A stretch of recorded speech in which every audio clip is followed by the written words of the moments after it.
como se fosse suas próprias irmãs. Pode continuar, André, até o 7. Cuide das suas viúvas, que não têm com quem ninguém para ajudá-la.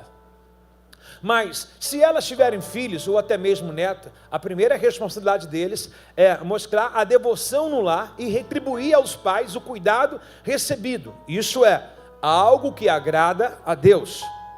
A verdadeira viúva, uma mulher sozinha no mundo, põe sua esperança em Deus, dia e noite, e faz súplicas e também oração. Até o 7. Mas a viúva que vive apenas para o prazer está morta, e ainda que esteja viva, verso 7, o último, dê essas instruções, Timóteo, para que ninguém fique sujeito às críticas. Palavra de Deus para nossas vidas, para que a gente possa regravar, não desperdiçar nada e começar a entender. Eu convoco os irmãos a fazer uma leitura junto comigo, pode ser? Então do verso 1 ao 7, toda a igreja, se tiver alguém do seu lado não lendo, fala, já está começando a pecar, beleza? Então todo mundo vai ler em voz alta, pode ser? Verso 1, 1, 2, 3, nunca...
Fale conosco nessa noite, mais uma vez, Senhor.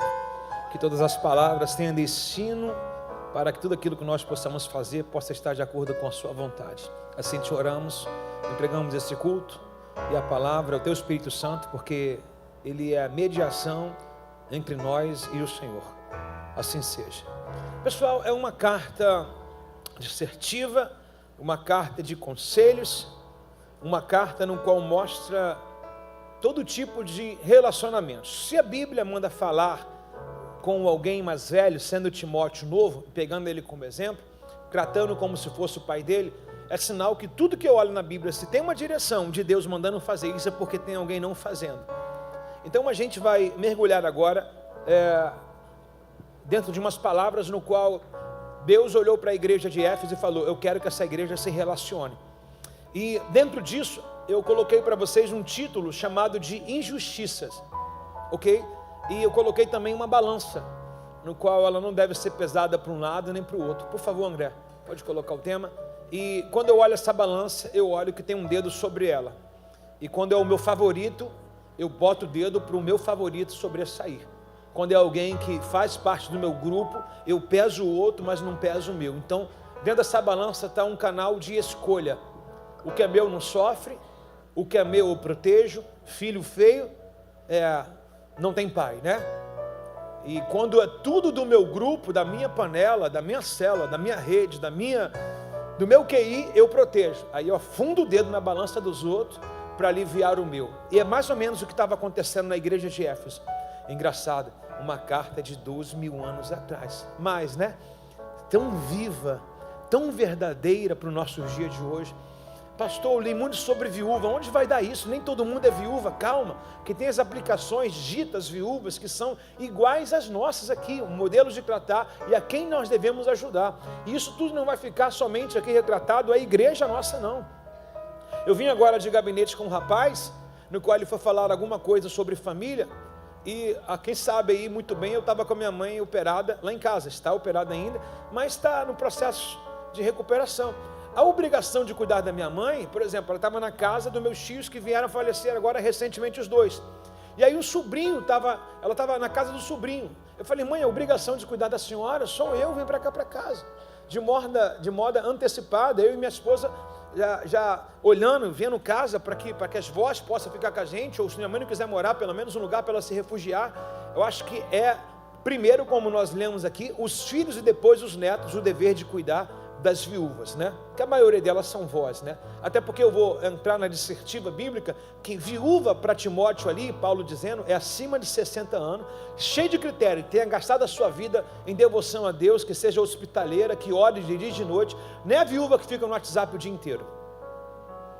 A viúva bíblica é totalmente caracterizada por uma vida devota, e a gente vai mergulhar hoje na Escritura. Pergunte para a pessoa do seu lado se ela está disposta a aprender hoje. Se ela não quiser aprender, diz que ela está em tempo de ir embora. Mas se ela quiser ficar, que ela fica até o fim. Ela vai levar muita riqueza para casa hoje. Amém? Quando você olha a palavra injustiça, a gente sempre vê quando é injustiça, a gente vai lembrar que tem alguém sendo beneficiado. Como que a gente vê injustiça no dia de hoje? Por exemplo, a lei só existe para o pobre, para o rico não. O rico tem lá o seu dinheiro, tem o padrinho, tem o outro amigo que alivia, que esconde, que passa o pano quente, né? Mas para aqueles menos ajuizados, aqueles menos favorecidos, a justiça vem rasgando, né? Então a gente já sofre um mundo de injustiça lá fora já. Agora, só que a carta não está lá para fora, também existe, mas a carta está para dentro, a carta está para a igreja. A carta está para a igreja de Éfeso, para a Assembleia de Deus. A carta está para a Metodista, para a Batista, para a igreja do Fogo, do Portão, do Pentecoste, né? A igreja do Avivamento dos últimos dias, a igreja Reobote. A carta está para a igreja em que tem os cristãos dentro dela. Então a carta também é nossa. E vamos apanhar um pouquinho aqui.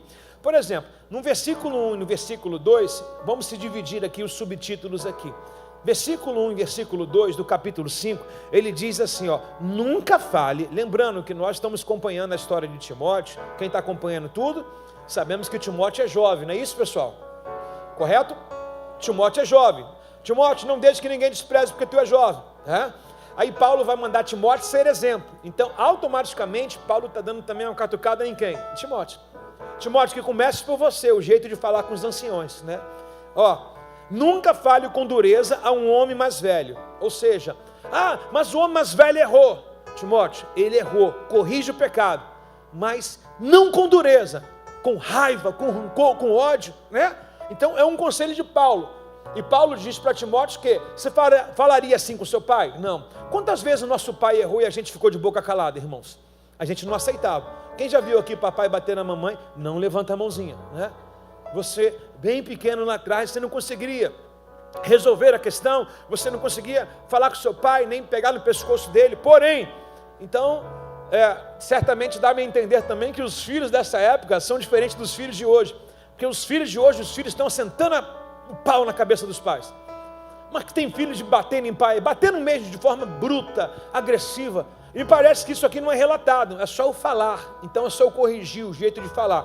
Mas eu posso aplicar aqui o seguinte, ó, não fale com dureza a um homem mais velho, mas aconselhe ele como você faria com o seu próprio pai. Suponhamos que o homem mais velho errou. O que Paulo diz para Timóteo? Corrija ele na sã doutrina, como está sendo ensinado até o capítulo 5 agora, com base bíblica. Não fuja disso, não age como um homem ele sendo homem, ou seja, não vai pela força do seu braço, não grite com ele, ganhe ele aonde? No procedimento e na palavra. Isso já tem sido anunciado desde o capítulo 1. Paulo colocando para Timóteo, seja você o modelo da fé, da pureza, ou seja, da idoneidade. Então, Paulo está chamando Timóteo uma atenção de como tratar as pessoas mais velhas na igreja, ok? No nossos dias de hoje é raro um filho pedir benção a pai e pedir benção a mãe. É ou não é, pessoal? Mas me parece que a gente está bem mudado e a gente está se modernizando demais, né?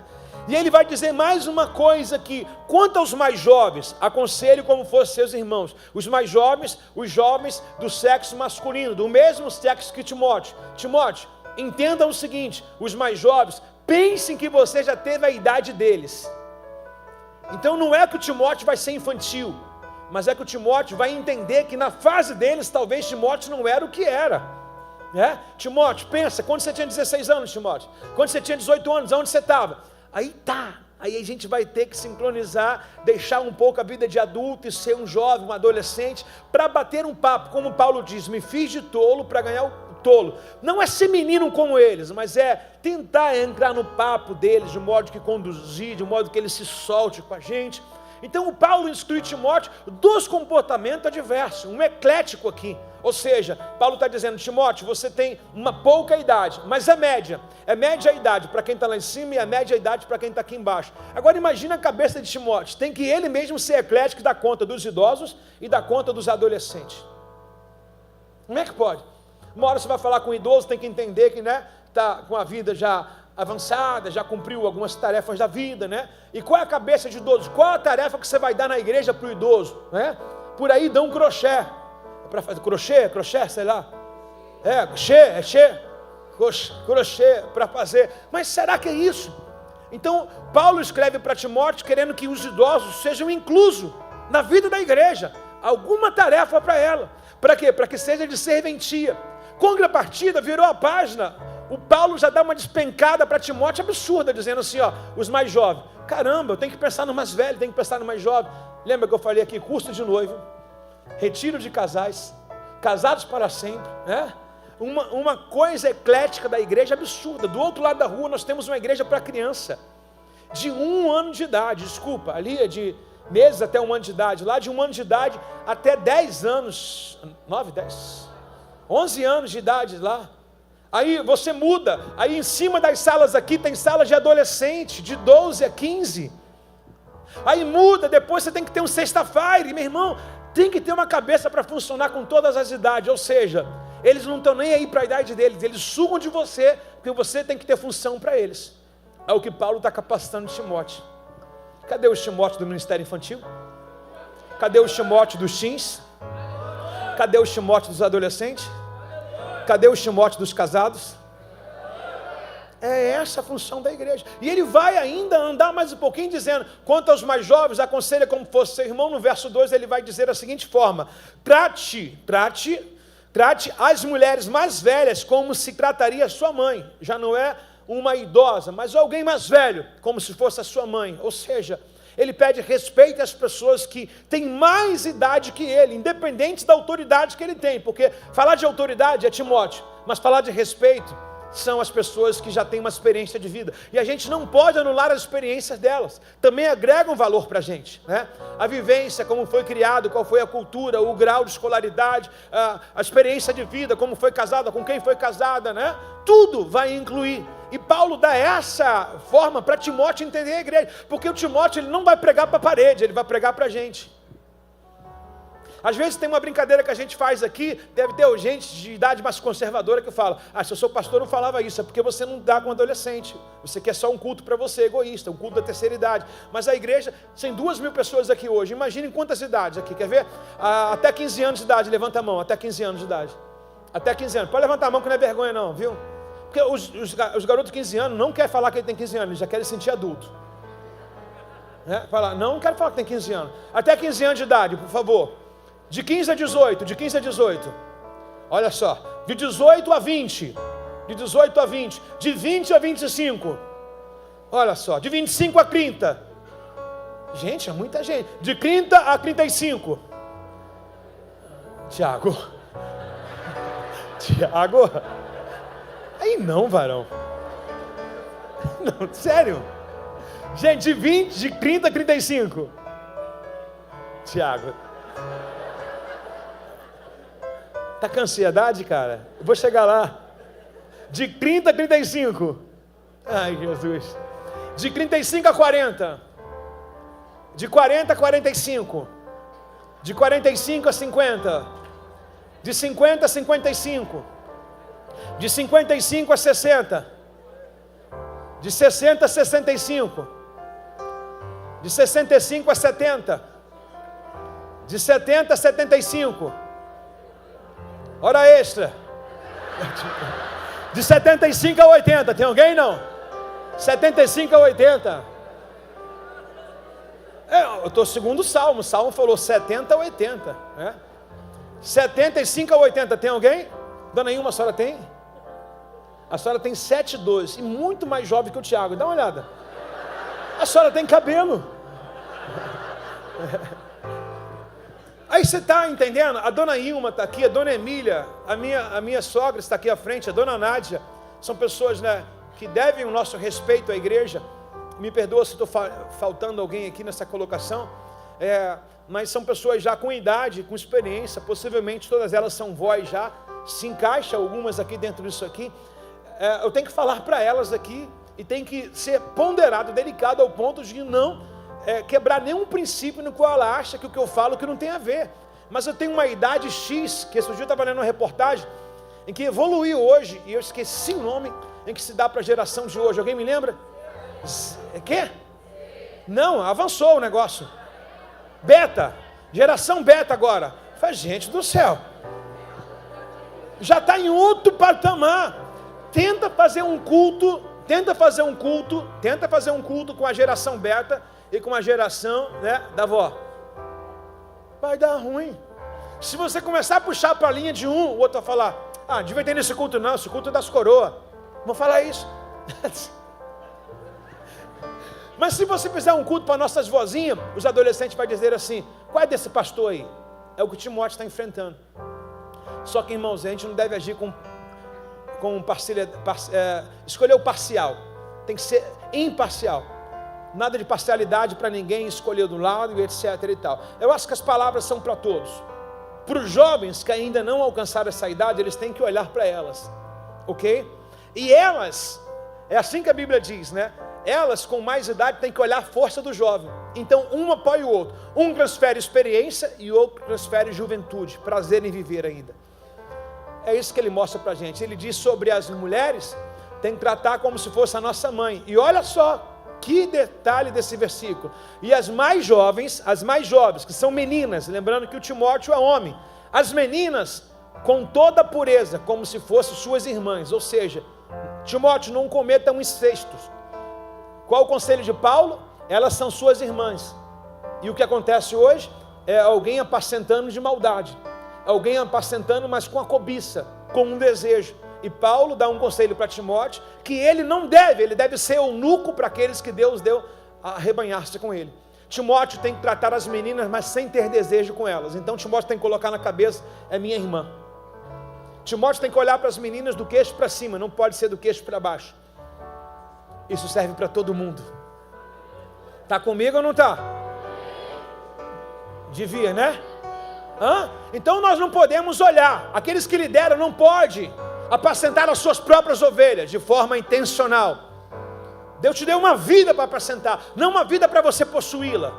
E é o que Paulo está dizendo para Timóteo. Uau! Que igreja é essa? Que pastoreio é esse? Que disciplina é essa? Que ética de etiqueta que Paulo dá para Timóteo, como deve liderar e como deve pastorear.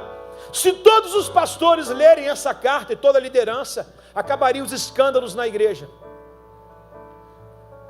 O que você mais vê aí, pastor, pegando a diaconisa casada com fulano? Lembra do Patrick? Esse pastor não leu essa carta. Todo pastor, repete comigo, todo líder, todo pastor, precisa ser o eunuco na sua igreja. O que é eunuco, irmãos? Aquele que não tem aptidão, ele fez um voto de celibato, não pode dizer que para ele é um castigo, para mim não, né? Ele decidiu não ter ninguém para casar e não dividir a vida para ninguém, decidiu servir somente ao Senhor. Tem que ser a mentalidade, para que não haja escândalo suscetível na igreja, porque não adianta a gente acusar o pastor do Patrick e de repente tem mais um aí, um Salomão dos nossos dias, pegando todo mundo, geral, se apodera da fragilidade. As mulheres da igreja, acho que as mulheres mais fáceis de você conquistar são as crentes. Nem as mulheres de fora estão dando tão mole assim, que a mulher de fora pelo menos quer alguma coisa, elas são interesseiras de verdade na cara. Para sair comigo tem que ter alguma coisa. As crentes aqui não tem lista, não tem um QI, não tem um currículo do perfil do cara que ela quer. Qualquer um pega o chulé que chega, já fala assim, estou orando por ti, ela já fica toda arrepiada. Ai! Tem um bode orando pela sua vida e você não vigia, irmão. Um cara que não honra a casa, um cara que não trabalha, um cara que não lava a sua cueca, um cara que acorda meio-dia, um cara que vive à base da fé e da oração, não tem ação. Você vai casar com um peste desse? Um cara cheio de filho e não paga pensão. Pastor, tem um varão. Isso não é varão não, irmão. Isso não é varão não, isso é demônio atuando na vida dele para pegar as irmãzinhas. E a gente vê isso com o riso de vocês. Isso é o que tem destruído a igreja. As meninas ficam emocionalmente aí o nome da igreja vai por lá fora, lá embaixo. Lá fora por quê? Porque a pessoa entrou para a igreja, vai se dedicar a ser uma mulher santa, uma mulher respeitosa, mas não, os mesmos costumes, só mudou de lugar. Ela entrava na porta da boate, agora entra na porta da igreja. E ela não faz distinção o que era a vida dela, o que é a vida agora. Ou seja, ela tem os mesmos costumes lá de fora, aqui dentro. E era para ser tudo diferente. Porque instrução não falta, palavra não falta, acompanhamento não falta. O que falta é vergonha na cara. Falta vergonha na cara. Uma menina que orou com um cara 1 ano, devia ficar 3 sem orar com ninguém. Só para limpar a sua vergonha e seu pecado. Eu digo que orou e teve negócio com o cara. Tem que ficar no tempo da purificação. Para não errar de novo. Fala, Deus, pelo amor de Deus, onde eu estava com o ouvido que o Senhor não me falou sobre esse cara? Porque você estava tão apaixonado. Já viu uma pessoa apaixonada? Uma pessoa apaixonada, meu irmão, ela ignora pai, ignora mãe, ignora líder, ignora pastor, ignora tudo. A paixão é um perigo. A paixão é um perigo. A paixão você não tem qualificação nenhuma. Você vai no inferno pela pessoa. Você fala, eu vou morrer junto com ela. Você chega para sua mãe e fala, então vou para fora de casa com ela. Isso é paixão. Porque paixão, meu irmão, é uma coisa desesperadora. A pessoa fica cega. Tudo que você fala, ela vai contra você e pronto, acabou. Por isso que a Bíblia cultiva muita linguagem do amor. Porque o amor é ponderado. O amor é paciente, é bondoso. O amor sempre constrói princípios. Está comigo ou não? Devia estar com Jesus. Estou em 2 versículos. Posso ficar aqui o culto inteiro. Fazer esse culto aqui em 1 mês, porque tem muita margem para a gente aqui. Só esses 2, a forma de tratar e de cuidar, é absurdo. Primeiro, nós somos experts em tratar o outro. Eu duvido que você fala com um crente como você fala com o ímpio lá fora. Você não fala porque o ímpio já arranca teus dentes. Fala de fofoca de alguém como você fala de alguém lá fora. A menina vai descabelar você. Vai pegar você, vai arrastar pela rua e falar só fofoqueira, você não sei o que, sei o que lá. Aqui na igreja a gente tira onda. Por quê? Porque não tem porrada. A partir de hoje o pastor vai liberar o...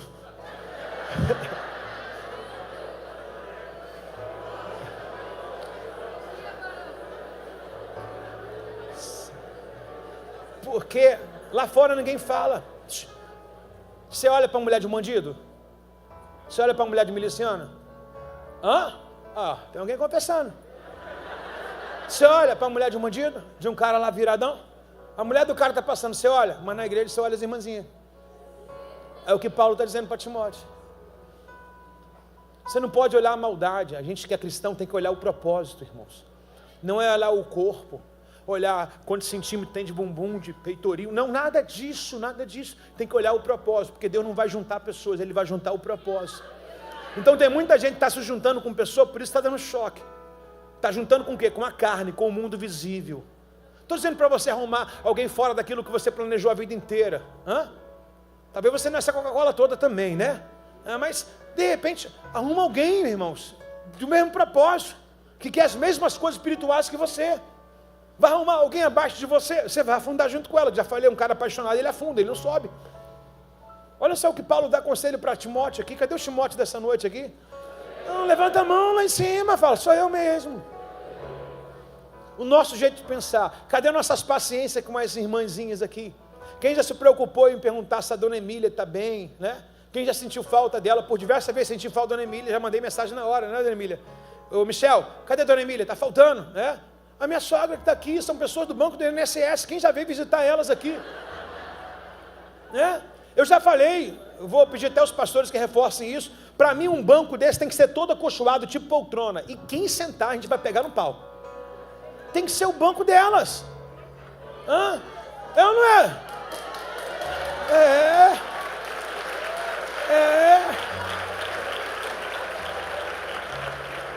Já viu a dificuldade da irmã Ilma? A dona irmã Ilma aqui, usa moleta, tem um carrinho dela, meu irmão, para o carrinho, veio de carro hoje, vem. Tem um carrinho dela, o golzinho dela tem direção. Não?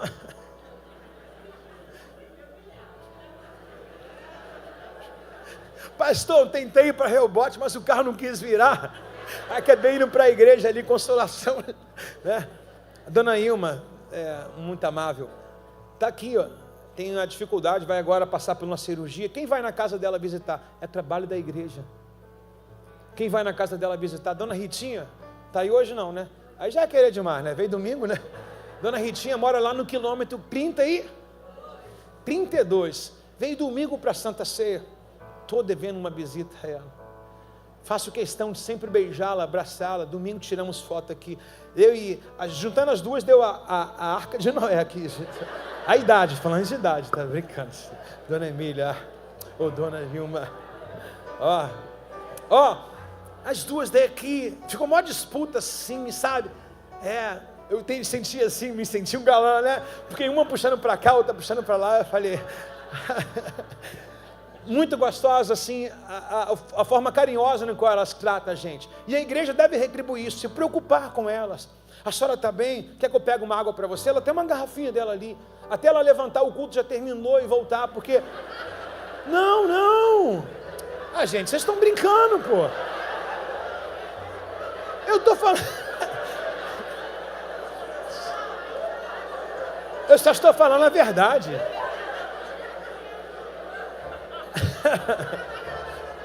Eu não achei isso graça. Porque eu estou falando que ela demora, ela usa muleta, ela anda devagar. Até ir e voltar, meus irmãos, já acabou. Mas quantos jovens de energia que não se importa com isso, irmãos? Quem já se importou? Dona Emília vem de mototáxi para cá.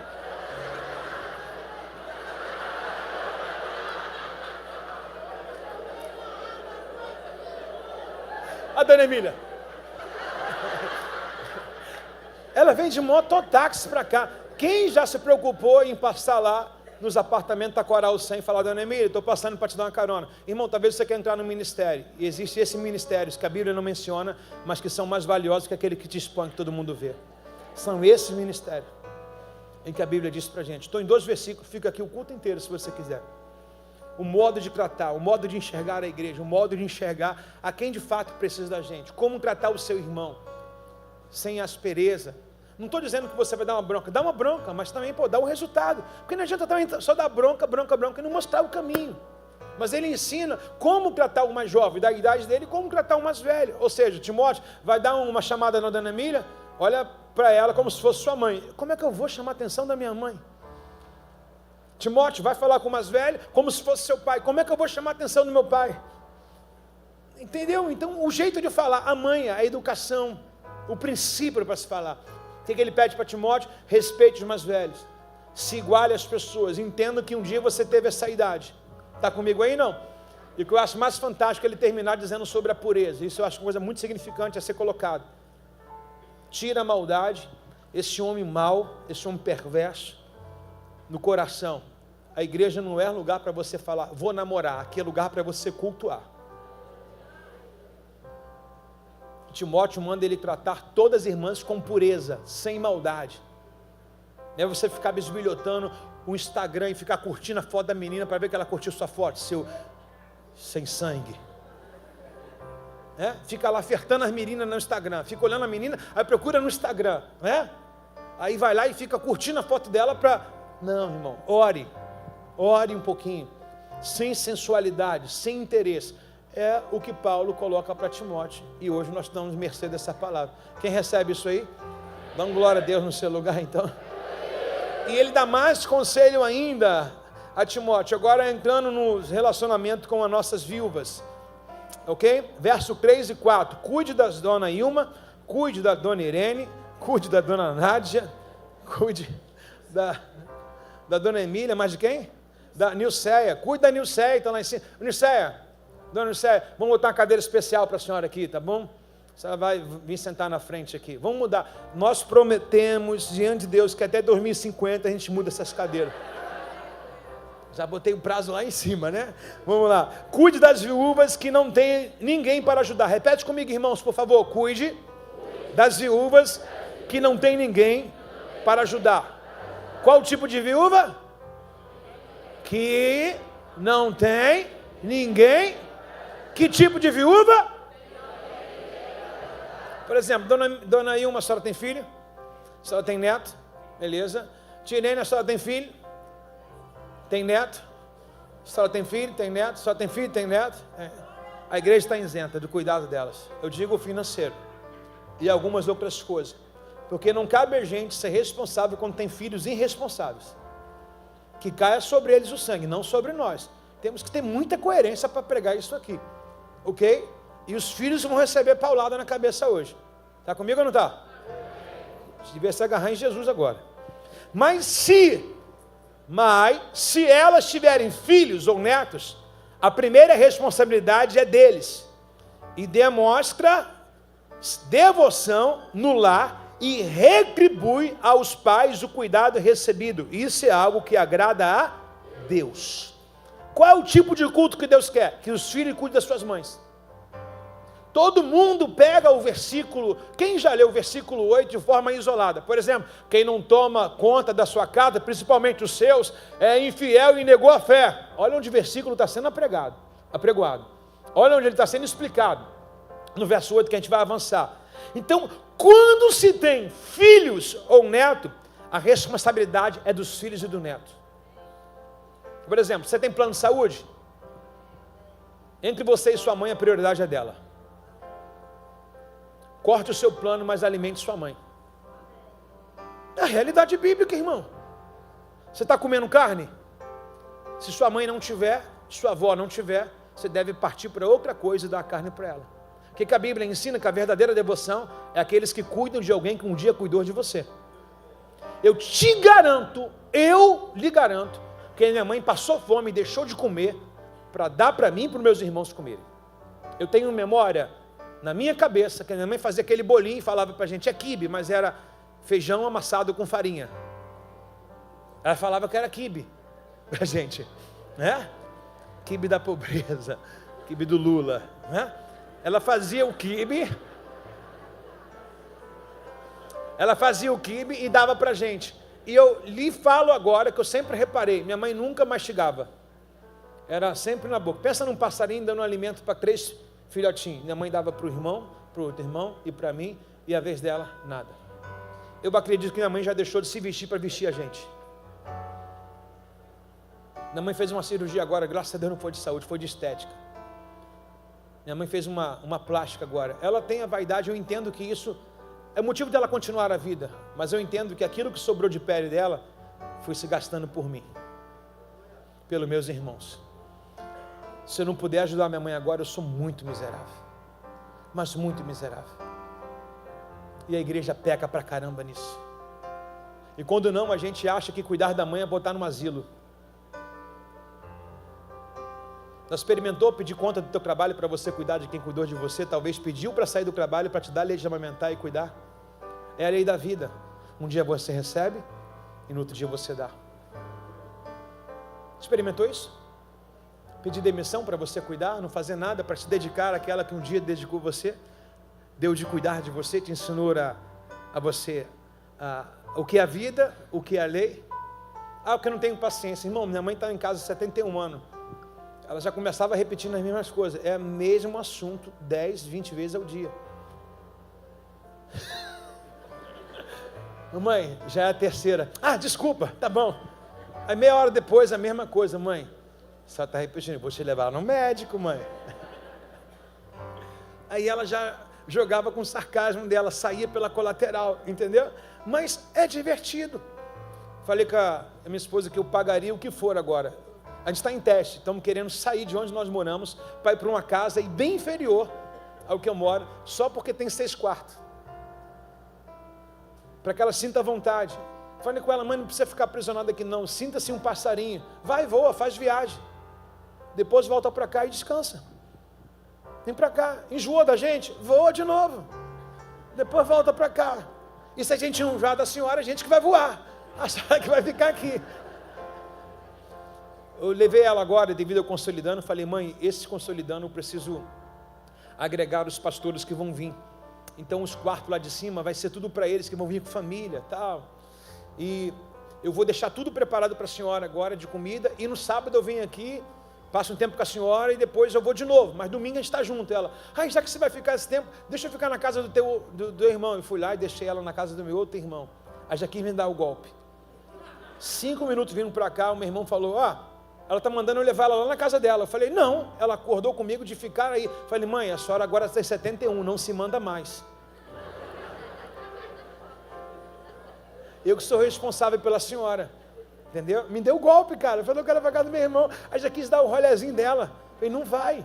Não vai. Está entendendo o que é uma questão bíblica aqui, mas bem atual dos dias de hoje? Se você não concorda também, talvez fica na sua forma de pensar, talvez por isso que a sua vida nunca prosperou, porque você não quer olhar as páginas da Bíblia como deve ser, é do seu jeito. E não adianta falar que tem raiva da mãe, rancor, porque isso, aquilo, tudo outro, porque você estava na pele dela para saber o que teu pai fez com ela. Você não estava na pele dela. É muito fácil a gente julgar lá, podemos julgar a Agar. A Agar abandonou o filho. Meu irmão, estava no deserto, sem nada. É muito fácil julgar aquela mulher que mandou o Salomão cortar a criança no meio e dividir na metade. A outra vai dizer assim, não, dá ela. É muito fácil julgar essa mulher que falou, pô, a mãe de verdade vai dar? A escolha dela foi sábia, melhor dar do que ver morrer. É muito fácil olhar a página da Bíblia para o outro, mas o bom é olhar para dentro da nossa casa.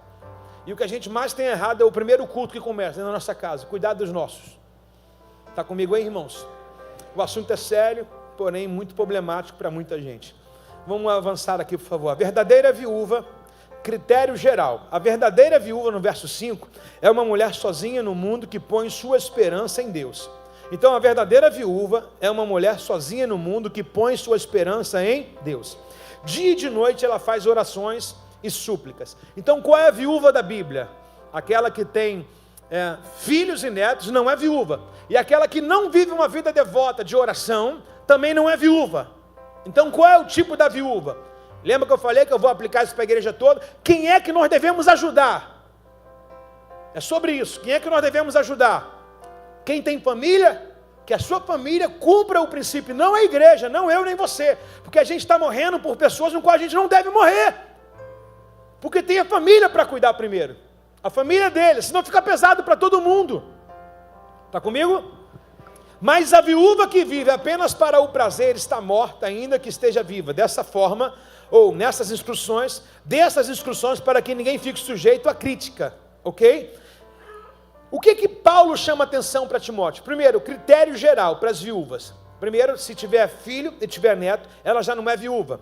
Segundo, ela só é viúva se ela tiver sem parente do primeiro e segundo grau, o que está escrito, e se for uma mulher devota que vive em oração e súplica, uma vida de dependência de Deus, e outra, que não está enfadada a prazeres sexuais. Por exemplo, a gente vai olhar aqui que viúva tem que ser a partir de 60 anos, e eu digo que esse livro é atual, porque viúva com 30, com 40 vai casar de novo, com 50 vai casar de novo, ou vai arder em desejos sexuais. Não vai querer casar, mas vai querer dar uma saidinha com o rapaz ali, resolver um negócio, tá, pronto, acabou. Não, quero a minha vida para cá, porque eu não quero perder a pensão. Então Paulo está deixando a gente não se tornar pesado, ou não que as pessoas deixem o nosso serviço pesado, ok? Que existem pessoas que querem o benefício da solidão, querem o benefício da viuvez, mas não quer serventia. Está entendendo aqui, pessoal? E a gente vai entrar em muitas questões nossa pessoal. Então, se não cuida da sua casa, é literalmente o que está no verso 8. Leia no verso 8. Aquele que não cuida dos seus, especialmente os da sua própria família, negam a fé e são piores do que os descrentes. Quer ser chamado de ímpio? É ver alguém da sua família e você não estender mão para ela. Agora, peraí, pastor, então eu tenho que estender mão dentro de um propósito, de um contexto. Eu vou estender mão para quem? Eu vou sustentar minha mãe, suponhamos que a minha mãe aqui, minha mãe gasta dinheiro com droga, gasta dinheiro com bebida, eu vou lá e vou dar um dinheiro para minha mãe? Eu vou fazer com que ela fique na droga. Então eu tenho que saber até que nível eu vou ajudar essa pessoa. Se ela tem uma vida piedosa, se ela merece o que ela está passando, fenômenos da natureza, coisas ocidentais que acontecem com a gente mesmo. Ninguém está à mercê, irmão, de estar com seu parceiro até o fim da vida. Ninguém sabe o dia de amanhã, mas aconteceu alguma coisa, eu vou vasculhar o que está acontecendo e essa vida da pessoa. Por quê, irmão? Eu posso colocar um Jonas no meu barco sem olhar o propósito no qual ele está chegando. Aí de repente começa a vir as tempestades na minha vida, começa a ter um nível de depressão, começa a ter um nível de problema no meu casamento, problema na vida dos meus filhos, problema etc, por quê? Porque de repente eu estou cuidando de alguém que não quer ser cuidado, quer ser encostado em mim. Eu preciso ter essa qualificação. Não é pecado você vasculhar a vida da pessoa antes de pedir cuidado. Eu estou com a situação de um cara que está sentado aqui na frente, ele estava desnorteado ontem, ele dizendo que estava muito triste, porque ele chegou no Guanabara, estava fazendo um compra, de repente chegou uma mulher dizendo que precisava de leite para o filho, etc e tal. Ele foi lá de bom coração, bom grado, foi lá, comprou ninho, comprou não sei o quê, comprou fralda, e a mulher está saindo do mercado, aí ele vê alguém fazendo um sinal, não, aí ele vai lá, Deus te abençoe, já confessou Jesus? A mulher confessou Jesus e tudo. Aí depois que a mulher foi embora, a outra pessoa falou, não, ele foi lá, falou, ela vive o dia inteiro, ela pega para vender e usar droga. É o dia inteiro. Você acha que qual o ponto que as pessoas vêm pedir caridade? O primeiro lugar é onde? Na igreja. Outro dia estávamos nós aqui no site de louvor, lembra disso? Chegou um cara, drogado, aí os telefones dos ministros de louvor, todo mundo telefone ali. O cara veio e passou a mão em geral. Prá! A gente quer fazer o bem. Bem, em nome da igreja. Aí eu tenho um pastor de internet que ele falou assim, a igreja é muito corrupta, nós precisamos nos converter. Por quê, pastor? Porque a gente quer que a pessoa frequente o culto para dar cesta básica. E está errado, gente. Mas ele quis o quê? Ganhar like, porque é mídia, então palavras bonitas, ganha todo mundo. Olha aí vai ganhar o crente mais conservador e vai ganhar o ímpio. Esse pastor que está fazendo a obra social, só que a gente não quer alimentar a fome, a gente quer alimentar a alma. Fome vai voltar a ter fome amanhã da mesma forma. E se não cura a alma, não cura o estômago de ninguém, irmãos. Aí ele diz, tem que dar, a gente quer fazer um interrogatório para dar, é claro, irmãos. Ainda mais no mundo de hoje, seu besta. O mundo de hoje, todo mundo vende comida, vende cesta básica da igreja para comprar droga, para beber, irmãos. Precisamos qualificar. Eu já tirei bujão de gás da minha casa para dar. Culto de jovem, Paz e Vida Bangu, o cara vem chorando, estou com meu filho passando fome e tal. Fui lá em casa, irmão, tirei meu bujão de gás. Também já apanhei, irmãos. Eu não vou dizer que devo ter o meu coração bloqueado, pelo menos devo ter princípio. Outro dia tinha uma pessoa pedindo um recurso, aí falou que eu morava na Vila Vintém. Eu falei, me leva lá na sua casa. Ela, não posso ir agora não. Falei, peguei o diabo. Ué, irmãos, eu não tenho medo de entrar em comunidade nenhuma. Aí falou que eu moro na Vintém. Eu falei, então vamos lá na sua casa. Abre aí. Ah não, porque agora não dá. Eu falei, não dá não, você está mentindo, Satanás. A gente precisa provar o Espírito para saber se é de Deus, irmãos. Desde que o mundo existe, os pobres sempre existiram, irmãos. Não é a gente que vai acabar, meu irmão. A gente não vive de promessa aí, vão acabar a picanha para todo mundo. Mentira! Jesus falou, os pobres sempre irão ter convosco. Eu nem sempre estarei. Quando os discípulos quiseram alimentar os pobres. Então não sou eu que vou acabar com a fome mundial. Agora eu preciso ter uma qualificação, porque de repente eu estou tirando da minha casa para dar para alguém de forma imprudente. De repente eu estou alimentando alguém e deixar de alimentar os meus. Aí cabe a Bíblia. Quem não guarda bem, quem não cuida bem da sua casa é infiel e negou a fé. Está me entendendo aqui, não? Então eu preciso ter todo um tipo de cuidado, irmãos. Irmãos, antes de dar o sim, dá um não. Que aí você vai conhecer a pessoa.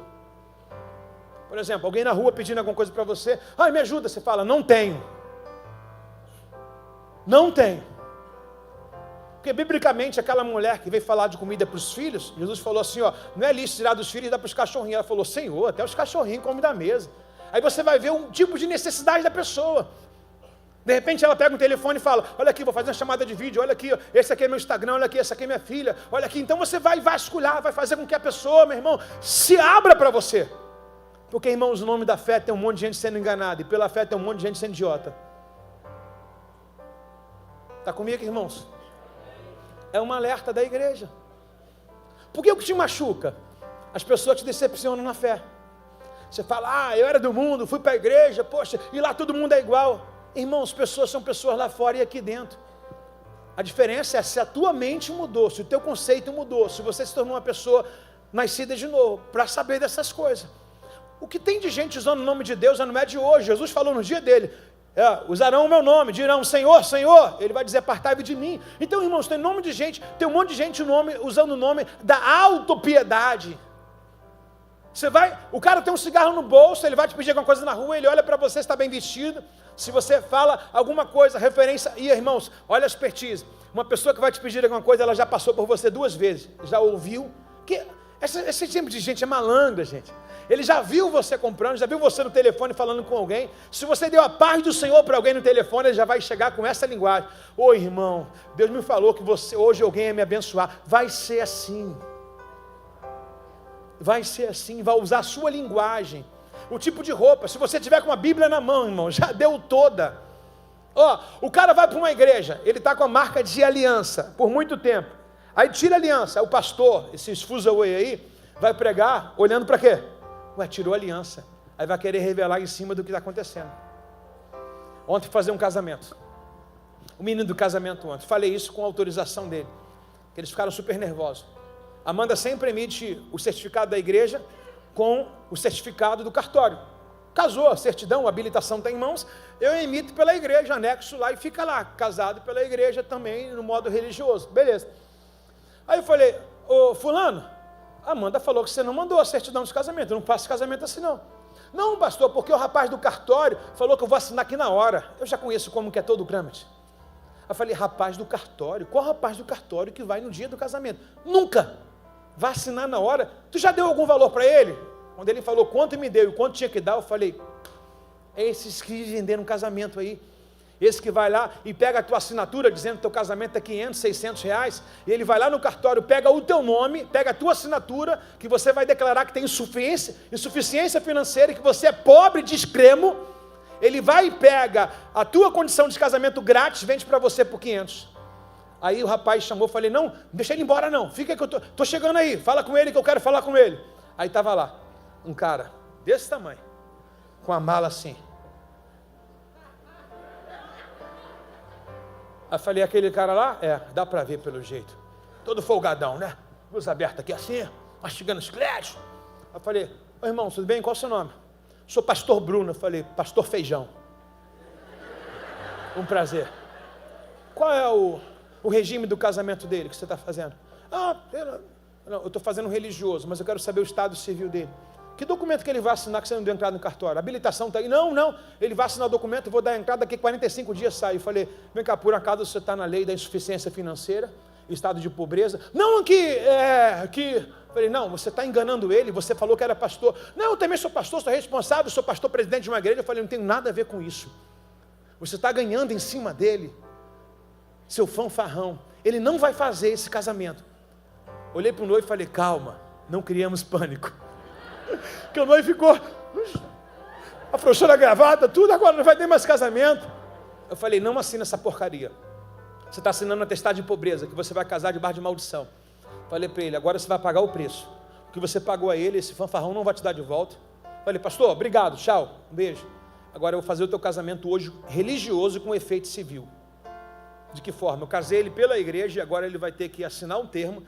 A Amanda vai imprimir toda uma questão de documento, emitindo para o cartório que ele casou aqui primeiro no religioso, para ter um efeito religioso com efeito civil no cartório. Dá para fazer isso também, já fizemos, já. Eu mudei toda a inversão do casamento dele para não deixar de ter casamento. Mas agora, olha que nóia. Irmãos, o que tem mais gente aí é usando a fé para ter acesso a vocês, irmãos. Eu já falei para vocês, quem agride vocês em palavra, quem cobra de vocês é porque quer o bem, quem não quer vai amaciar a sua carne. Vai vantar, não, comigo é 600, é 500, no cartório é 1.200, se é 1.200 para ter bênção, vai ser 1.200, e quantos de vocês são enganados diariamente contra isso?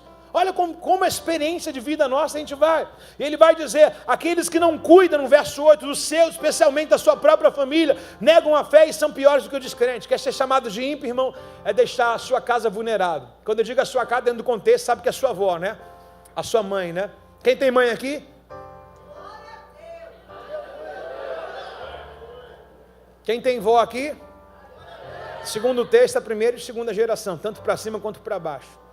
A primeira e segunda que é a mãe da sua mãe, e a segunda para baixo que é o filho, que é o neto. Então, se você tem mãe e vó, é obrigação sua, crente. Ou você é um crente mentiroso, cuidar da sua mãe e da sua avó.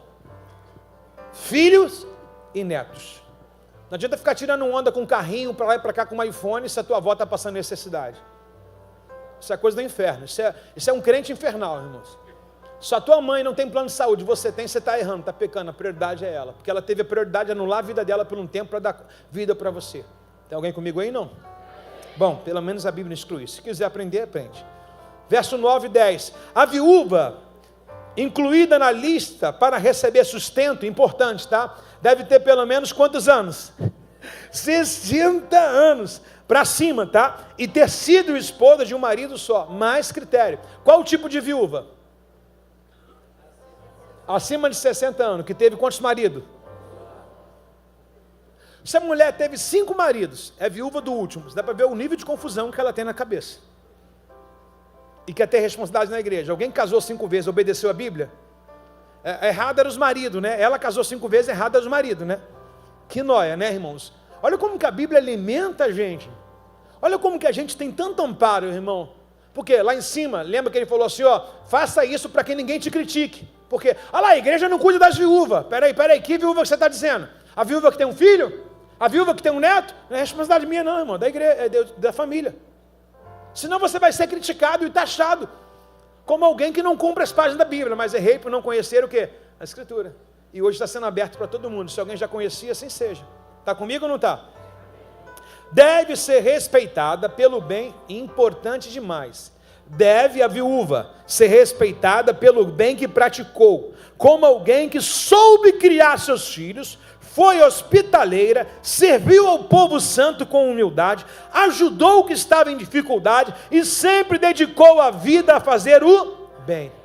Quanto critério para se encaixar em viúva? Tem que ser uma mulher que ofereceu hospitalidade à igreja de Cristo, tem que ser uma mulher que trabalhou para a igreja de Cristo, tem que ser uma mulher que é marido, a esposa de um marido só, tem que ser alguém que faz súplica de manhã e de noite, alguém que vive na dependência, tem que ser alguém de boa reputação, tem que ser alguém respeitada, que praticou tudo que era bem, e ainda que criou o filho na sã doutrina. Essa, perante a Bíblia, é considerado viúva. E aí, irmãos? Dá para ter dó de quem gastou a vida inteira e só veio ter dó no final? Eu me lembro de um culto aqui, que tem gente que vem, a juventude quer gastar no mundo, aí quando tem artrose, artrite, tudo quanto é tipo de artro, aí vem e entrega a vida para Jesus, ou seja, o resto do lixo. Jesus quer a tua juventude, irmãos. Jesus quer esse fôlego, essa energia aí, irmãos. Que depois estiver no fim da vida, irmãos, acamado, vai servir a Jesus como? Só para confessar e ser salvo, mas Jesus quer a nossa obra. E olha o que o texto diz sobre a obra, aquela que trabalhou, meu irmão, e olha, aquela que trabalhou vai ter recompensa. Olha que texto lindo que a gente vai ler agora, 2 Reis, capítulo 4, verso 1. 2 Reis 4, 1. Gente, infelizmente eu não estou acabando. 2 Reis, capítulo 4, verso 1. Vou ler até o verso 7. Posso ler com os irmãos? Certo dia a viúva de um dos membros do grupo do profeta foi pedir ajuda a Eliseu. E ela disse para Eliseu, atenção à história, hein? Meu marido que servia, meu marido que o quê? Morreu, e o Senhor sabe como ele temia o Senhor. Agora, vem um certo credor ameaçar de levar os meus 2 filhos como escravo. Verso 2. O que posso fazer para ajudar? Perguntou o profeta Eliseu. Diga-me, o que você tem em casa? Não tenho nada, exceto uma vasilha de azeite, respondeu ela. Então Eliseu disse, toma emprestada muitas vasilhas de seus amigos e vizinhos, quantas você conseguir. No verso 4, depois entre para a sua casa os seus filhos e feche a porta, derrame a vasilha, que o azeite que você tem se prepare quando estiver cheios. A viúva seguiu as instruções de Eliseu, os seus filhos lhe traziam vasilhas e ela enchia. Logo, todas as vasilhas estavam cheias, até a borda. Traga mais uma vasilha, disse ela. Um dos filhos disse, mãe, acabou as vasilhas. Respondeu ele, e o azeite parou de correr. Quando ela contou ao homem de Deus o que havia acontecido, ele disse, agora venda o azeite e pague as suas dívidas, você e o seu filho poderão viver do que lhe sobrar. Moral da história, dentro do contexto, os filhos dela não eram maior de idade. Para ser levado a credor, eram menor de idade. Só que ela traz um texto no versículo 1 dizendo, profeta, o meu marido era leal a você e leal a Deus. E ele fazia parte da escola de profeta. O marido dela morreu e agora ficou ela, refém. Aí como ela não tem dinheiro para pagar os impostos para viver, ela disse para o profeta, meus filhos vão ser tomados de refém. E a Bíblia diz, fui moço, hoje estou velho. Nunca vi um justo desamparado, nem a sua, que são os 2 filhos dela. Nem vi a sua descendência mendigar e o que estava acontecendo? Mendigando o pão. Ela chegou diante do profeta de forma legítima, com todos os argumentos legítimos, comprovado, o profeta falou, a situação vai ser resolvida hoje. O que você tem? Só um bocado de azeite em casa. Entra para casa, pega a vasilha emprestada com todos os vizinhos, familiares, e o azeite vai transbordar sobre a sua casa. Do verso 5 ao 6 diz que ela botava azeite e Deus enchia, era Deus que enchia. Ela botava a panela e Deus enchia, botava a panela, porque enquanto que ela dobrava a panela, o céu dobrava sobre a panela dela, sobre o jarro, e enchia cada vasilha ali.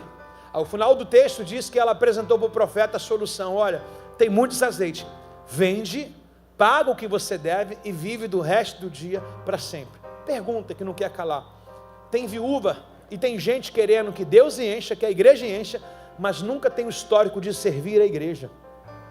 Não tem histórico de servir a igreja como a mulher apresenta. O que fez que o profeta se importasse com a causa dela?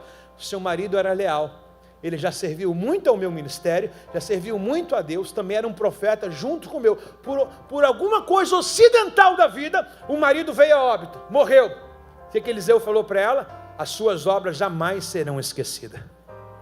Quando você serve a Deus, já não é mais sobre você, é sobre a sua geração, que nunca falte o óleo da cabeça sobre nossa casa, sobre nossa geração, sobre nossos filhos. Você está entendendo? Tem gente querendo que Deus encha a vasilha, tem gente querendo que o líder encha a vasilha, tem gente querendo que a igreja resolva o problema, mas não tem histórico de serventia. Não quer liderar, não quer fazer a obra, não quer nada, mas quer usufruir. Quem vive de sangue é morcego. Morcego que chupa sangue. Tem que ter suor, tem que se doar. Quer se aposentar, mas não quer pagar um GPS? Não quer pagar um NPS? Que isso, irmão? Até a lei dos homens faz dessa linguagem. Como é que a igreja vai ser tola nisso, irmãos? Você quer ajuda? Qual o teu histórico com a gente? Ah, mas o pastor da internet, então vai lá servir a igreja dele lá. Ele que dê conta do que ele falou, porque falar na internet é fácil, mas viver na prática, meu irmão. Falar até papagaio fala. Mas eu quero ver a prática, meu irmão. Quero ver a prática, você ser coerente com a Bíblia. Então essa viúva apresenta o quê? Ela apresenta o currículo. Eliseu, estou vindo aqui, eu tentei e não vim, tentei não perturbar, mas não tem jeito. Agora eu tenho uma promessa sobre meus filhos e tenho um ajuizado sobre ele. Qual a promessa? Que meu marido disse que Deus sempre proverá na minha casa. Mas qual é a crise? Os homens estão batendo e dizendo que me deram 24 horas, se eu não pagar o que eu devo, os meus filhos irão ser escravos. Quem era o seu marido? Eu lembro muito bem dele. Quais obras? Ah, lembro, muito leal, muito fiel. Tem vasilha em casa? Pouquinho. Tem um pouco de azeite? 100 ml. Não tem problema não. Tem amizade com os vizinhos? Tenho. É uma mulher piedosa? Sim. De caridade? Sim. Serve dentro da igreja e fora? Sim, porque o relacionamento também não é só da igreja, é na vizinhança. Tem uma boa conjunção nos seus vizinhos? Tem. Então vale o máximo que você pode. Pede vasilha a todos eles, porque o azeite na tua botija não vai faltar jamais. A Bíblia é cheia de conexão. Olha um assunto de uma viúva que não foi desamparada. Eu não quero aplicar somente às viúvas, eu quero aplicar à igreja. Tem gente que vive pedindo piedade à igreja, mas nunca foi piedoso com ela. Eu canso de falar assuntos para vocês. Quantos fanfarrões aqui usufruem da igreja, do dízimo dos irmãos, mas não são dizimistas, ainda querem questionar? São ilegítimos. Questionam sobre a oferta, não porque eu não concordo com a oferta, mas está se refrigerando no ar-condicionado que os irmãos estão pagando a conta de luz. São fanfarrões, hipócritas, gente do mais nível baixo possível. Não é leal um dízimo nem a oferta, mas se alegra, bate palma quando a igreja compra uma picape, bate palma pelo ministério infantil, mas não tem teu suor aqui, não temos memória sua. Realidade. Pastor, não gostei. Posso fazer o quê, irmãos? Posso fazer o quê se você não gostou? Nem eu estou aqui muito alegre em falar isso, mas é uma realidade. Enquanto você ficar com teu espírito de mendigância, não vai ter sucessão para você. Porque a mulher diz, o meu marido, a minha casa te servia em tudo. Aí no tempo da tempestade na sua vida, no tempo em que as coisas não dão certo, o que você vai ter lá? O seu fundo, servir a Deus, eu e minha casa. E aquilo que eu sirvo, eu me torno Senhor. Está comigo ou não está? Você acha que esse homem não servia também com tudo dele? Servia com tudo. Aí no tempo que ele precisa o quê? De recurso. O recurso um dia que ele alimentou, a gente fala de dízimo, não era o assunto, não estava programado, eu dou os bolsos para todo mundo aqui, mas são assuntos que o Espírito flui. Por exemplo, você não sabe o malefício que é você não ser um dizimista, você está abrindo brecha para os teus filhos serem levados como escravo. Aí quando você é um dizimista, seus filhos estão protegidos, o que a Bíblia diz em Malaquias 3, 8, 9 e 10. Repreendereis o devorador, o cortador, o migrador. Por que a mulher está colocando, se sujeitando ao profeta e dizendo assim, o meu marido servia, ou seja, a minha casa era leal, era fiel ao Senhor. E os filhos não foram pegos como escravo. Você está comigo aí, não? Então, meus irmãos, é a Bíblia. Gostando ou não gostando, essa é a verdade, independente do teu pensamento. Eu acho que a gente vê muitos erros, né? E todos eles são em nós. Porque se tem alguém que não presta, é a gente. Se tem alguém que é ruim, é a gente. Olha para a pessoa ruim do seu lado. Agora olhe para você mesmo. Nós não prestamos. Nós pensamos assim, farinha pouca é o primeiro meu pirão. Irmãos, você tem descendência, viu? A lei da semeadura. Se não semear agora, a geração futura não vai colher. E olha, que já foi feito dízimo e oferta. Não é proposital para isso acontecer. Mas é uma realidade do que Deus está abrindo nossos olhos agora. Ama os seus filhos? Ama os seus filhos ou não? O diabo pode tocar neles? Não é você não querer. É da forma que você serve. O meu marido te servia e temia a Deus. Vamos calar a voz daqueles que querem levar os seus filhos para as drogas, para a bebida, para a escravidão, qualquer um tipo de coisa imprópria. Vamos calar a voz dele como? Mostrando para Deus quem nós somos diante dele. Senhor, sou teu servo leal. Talvez você está aí com uma ameaça dessa, de alguém levar um filho seu. Vamos mostrar para Deus: Deus, nós te servimos e somos tementes ao Senhor, somos leais ao Senhor. E ainda hoje as cadeias se quebrarão sobre nossas casas.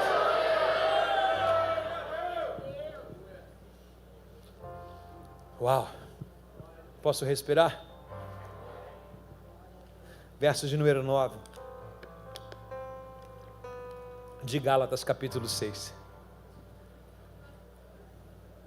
Gálatas 6, verso 9.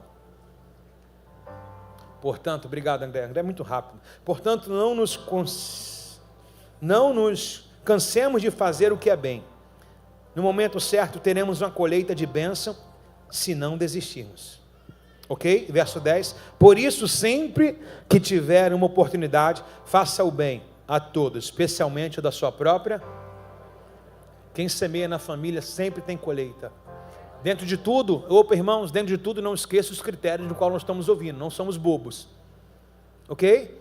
Não somos mais pessoas que não sabemos discernir entre o certo e o errado. Temos um crescimento. A senhora entrou agora, mas a senhora já está sabendo muita coisa, sim ou não? Então a senhora já sabe onde sua mão vai alcançar, sua mão vai recolher. Sim ou não? Está comigo ou não, irmãos? Devia estar com Jesus. Vamos lá no verso 11 do capítulo 5 de Timóteo. Verso 11, por favor. Peço, irmão, umas 20 minutos. As viúvas mais jovens não devem fazer parte da lista, pois quando seus desejos físicos forem mais fortes que a sua devoção a Cristo, desejarão casar-se novamente. Assim, tornarão culpada de quebrar o compromisso que fizeram. Suponhamos aqui, por exemplo, eu tenho uma viúva aqui, a Luana. A Luana está por aqui. A Luana, o marido dela, servia bastante tempo conosco aqui. Aprove a Deus recolher esse jovem. A Luana não tem idade para ser viúva. Eu não posso considerar a viúva. De uma forma legítima, pela certidão, nós o chamamos de viúva. Mas a Luana é bonita, é jovem, tem uma vida pela frente, ela vai casar. Suponhamos que ela falou assim, eu prometo que nunca mais vou casar. A Bíblia está chamando isso de mentira, porque a Luana ainda vai despertar muito desejo. Ela vai ter desejos normais de uma mulher e vai conhecer alguém que vai dar continuidade na vida dela. E a Bíblia diz para não fazer um voto precipitado, porque casando vai quebrar e vai trazer para si maldições. É como se alguém chegasse lá, por exemplo, você tem 30 anos de idade, 35, aí seu marido morreu, sua esposa morreu, você fala: não, eu amava essa mulher, eu nunca vou me casar com outro. Rapaz, eu tive um cara que falou isso. Um mês depois já postou foto na internet com outro. A gente não sabe o que a gente fala, cara. A gente não faz, não sabe. A gente acaba pecando e quebrando um propósito. Olha o que o texto diz, quebra. Você prometeu perante a todos. Tudo bem que a pessoa não ouve nada, mas você prometeu perante um público ali, para você mesmo, para Deus. Senhor, prometo que eu vou viver para o Senhor. 30 dias depois, os hormônios começaram a se movimentar. O hormônio falou: galera, vamos fazer uma bagunça nesse corpo aqui? Vamos. O cara acordou cheio de vontade. A menina cheia de vontade. Que é normal pela idade. Aí já começou a falar: eu acho que eu vou casar de novo. Aí quebra. Não dá nem para as pessoas acreditar. Então, antes de fazer qualquer um tipo de voto, é melhor a gente ficar calado e deixar que a nossa vida, Deus cuida dela, sim ou não? Ninguém pode dizer que ficou viúvo que nunca vai casar, irmãos. Ninguém pode dizer. A dona Ima já deu o papo aqui, é verdade. Né, dona? Dona Ima já jogou aqui, já. É verdade. É verdade também, sogra? Não, já fez assim. Quem sabe, dependendo da conta bancária, né, do cara, né? Dona Nádia, é verdade ou mentira? Quem cala consente. Dona Emília, verdade ou mentira? Vou contar da senhora um pouquinho, dona Emília, peraí. Estávamos indo para o sítio, é para o sítio que a gente foi, não?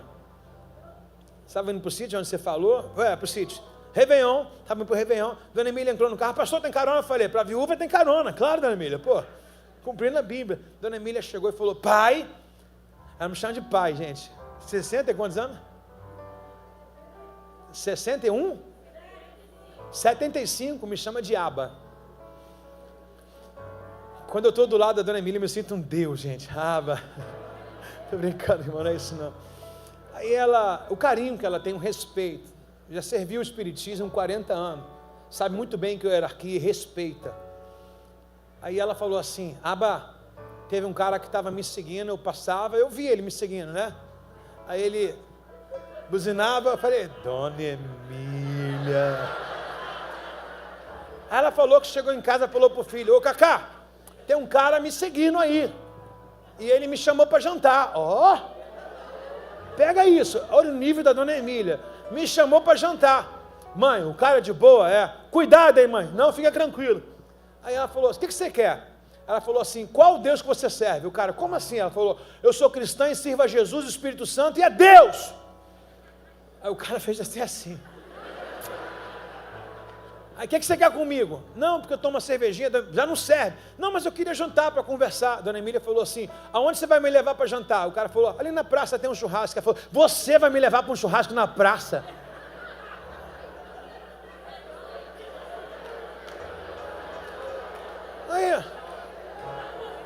Aí tem gente que tem sinal hoje. Qual o sinal? O cara não tem dinheiro para pagar um Guaracamp e um hambúrguer em casa. Jantar, isso é o que se diga para mim? Aí, não, então tá, a gente vai jantar, onde você quer jantar? Eu não sei, pode ser no Shopping Bangu? Tem. A dona Emília falou assim, não, vai que eu te encontro lá. Não, ela falou, não, vai que eu te encontro lá. Dona Emília, hoje a tua vida tá, né? Ela falou, não, vai me dar carona não, eu te encontro lá, fala qual lugar. Ela falou que chegou lá, a comida dela acho que deu 50? 50 aí? 50 alguma coisa. E a do cara quanto? 20 reais, olha o nível pão duro, vou comer pouco. Ele falou, vou comer pouco para não gastar. Aí dela deu 50, pega essa. Aí na hora de pagar, cada um paga a sua. Ela falou, vou casar com um bofe desse? Ali, irmão, cola com a dona Emília. Cola com a dona Emília, gente.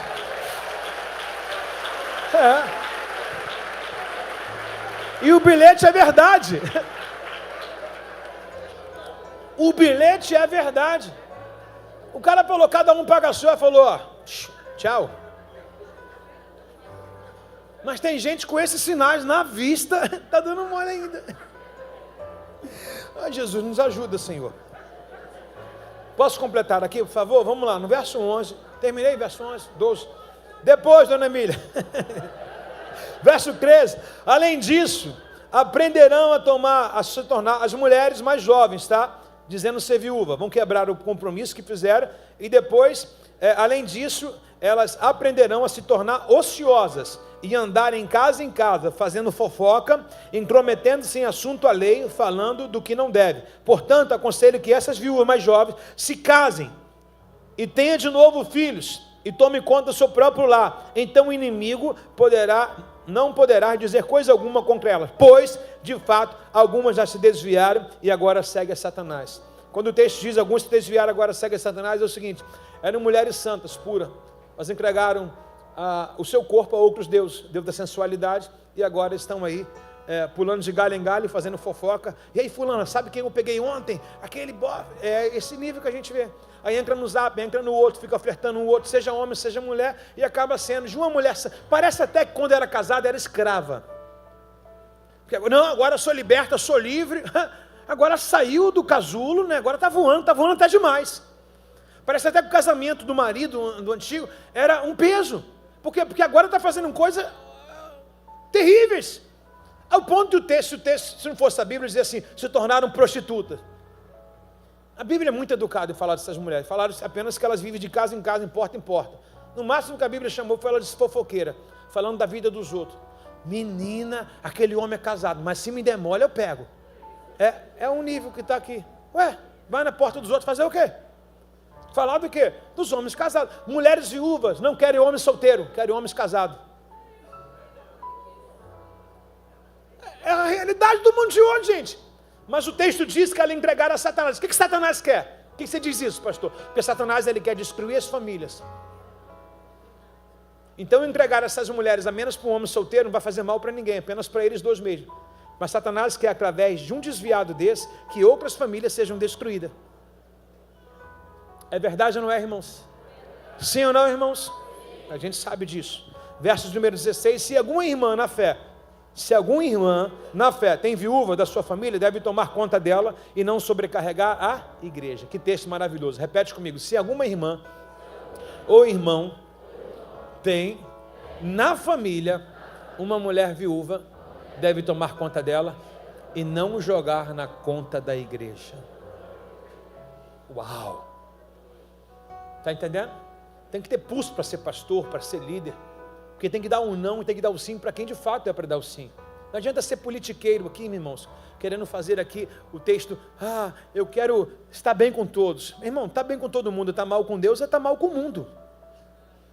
Mas que a gente tem que estar bem com Deus, falando o que Deus quer. Então, se alguém tem uma viúva em casa, seja ele ou ela, não deve ocupar a igreja com essas coisas. Pastor, a minha mãe está precisando de alguma coisa. A sua mãe está precisando de alguma coisa? Qual é o teu iPhone? 13, vende. A sua mãe está precisando de alguma coisa? Está com viagem marcada? Anula, cancela. A sua mãe está precisando de alguma coisa? Está com tênis? Vende. Se vira. Está com o teu carro? Vende. Não joga na conta da igreja. Assuma a responsabilidade. Ponto. Tudo bem, irmãos? Uau! Assuntos nada bem aceitos por cada família, mas é a realidade. Quem tem que cuidar da sua mãe, irmãos? Quem tem que cuidar da sua avó? Não ocupe ninguém com isso, irmãos. Enquanto tiver um bem seu, não fale com ninguém.